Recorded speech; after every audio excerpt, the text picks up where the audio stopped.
In a recent video on social media, a person who had willingly changed into a man came out and shared his story about how life was so much better when he was a she. The person said that being a man was a lonely road, and that, unlike women, men don't talk and are not open like women are. Now we don't see this every day. This is the story of a woman who basically gave up on her gender because she was so influenced by an extremist woke feminist ideology that she thought she'd be able to live and conquer life as a man.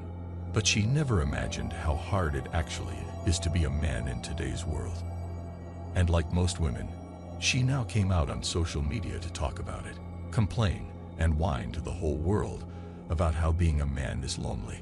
Emotional maturity for a man is stoicism. We feel all the emotions a woman does. We just control them. Emotions do not rule our lives, unlike a woman. Men don't reach out often. We deal with it. That's something women don't have the emotional capacity for, just like this person who chose to become a man. The ability for males to make their own decisions should excite feminists who advocate gender equality, according to theory. It's similar to a bunch of males that treat women with the same level of disdain that men are frequently shown by women. But regrettably, they opt for excellent results rather than exceptionally high accountability. The only way to ensure a high-quality outcome is to acquire the heart and mentality of a man who works harder than they do and provides for them throughout his life. Men are expected to do everything for women and then even more. Now that some males have understood this and are backing off, it is tough for the women who are fighting for equality. Men will be able to tell when they are being exploited if they are told that they are required because they are expected to do far more than their share and provide women with at least half of the wealth. In spite of what women claim, if men treat women equally, more men would go their own way, which is not something that women are not happy about either. Women simply want us to accept the bait and fight them in a staged game. Love is our battleground. Projecting vulnerability gives women power because it encourages men to step up, get engaged, and take care of them. However, as women project power more and more, males will go their own way and seek out other motivations for living in addition to defending women. Why should we still be here if women don't require our protection? Women want men to remain by their side, take care of them, and listen to their issues, but they also want men to believe that they are not dependent on them. This is something this person who changed her gender hadn't figured out, I guess.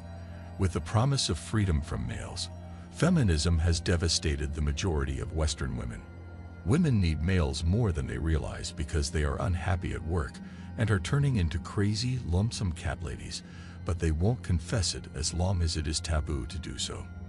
In the future decades, as our culture gets more conservative, they will eventually come to recognize it. Then, rather than saying they need males because it's true, women will claim they do because it's fashionable to do so. When ladies scream out for males to assist them, a lot of men will genuinely respond and come to their aid, restoring the supposedly traditional connection. Once they appeal to men to assist them, neo-traditionalism will make a comeback. Then it's likely that many men will respond to their appeals and come to assist them.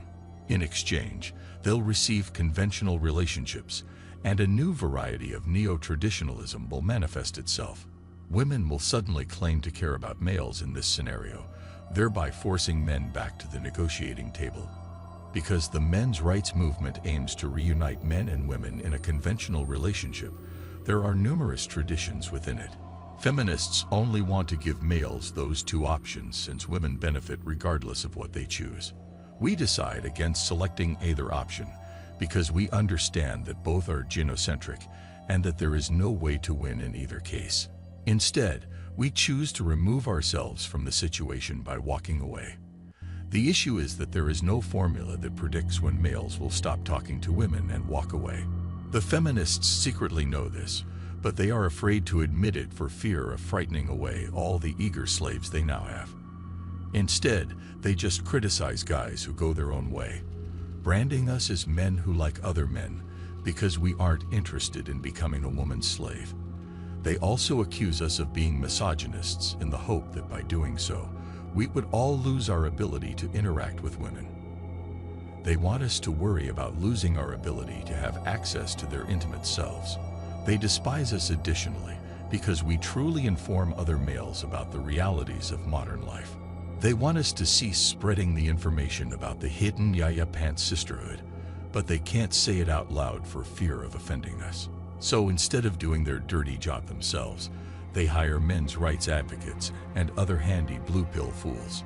However, it's backfiring because the men's rights movement has mostly turned into a site where guys learn about the problems that men face in our society, and then they just go on to Megta. They are superior because we must play the game and follow their rules. They want subjects, but we've chosen to go into exile.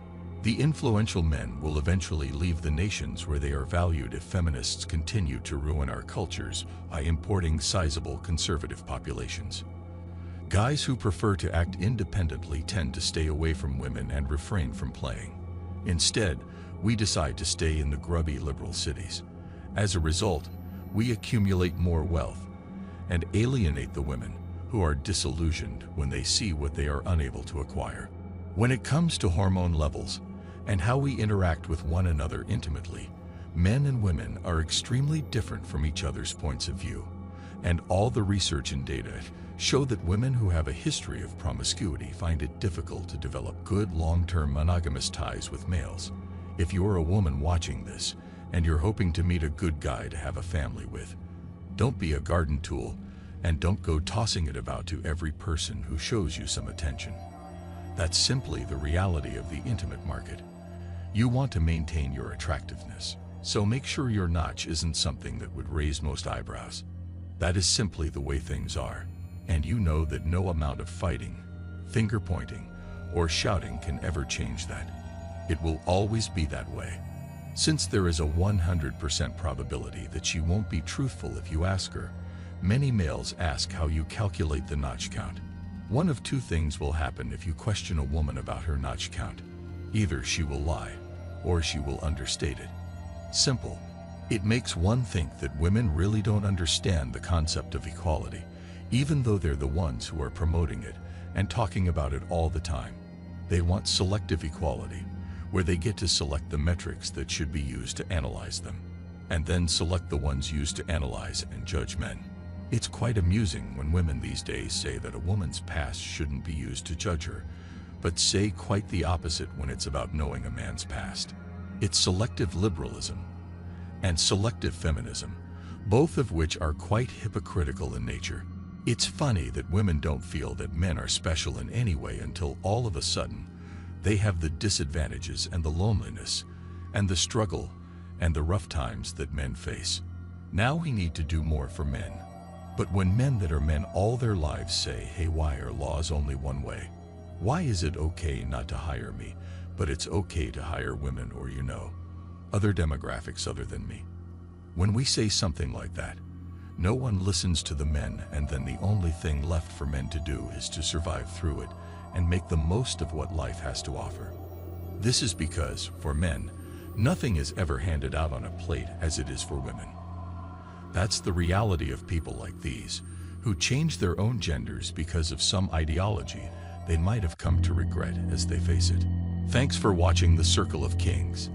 As always, we're looking forward to your support, so please hit the like button, share this video with your friends, and subscribe to the channel to stay updated with everything all kings like yourself need to know.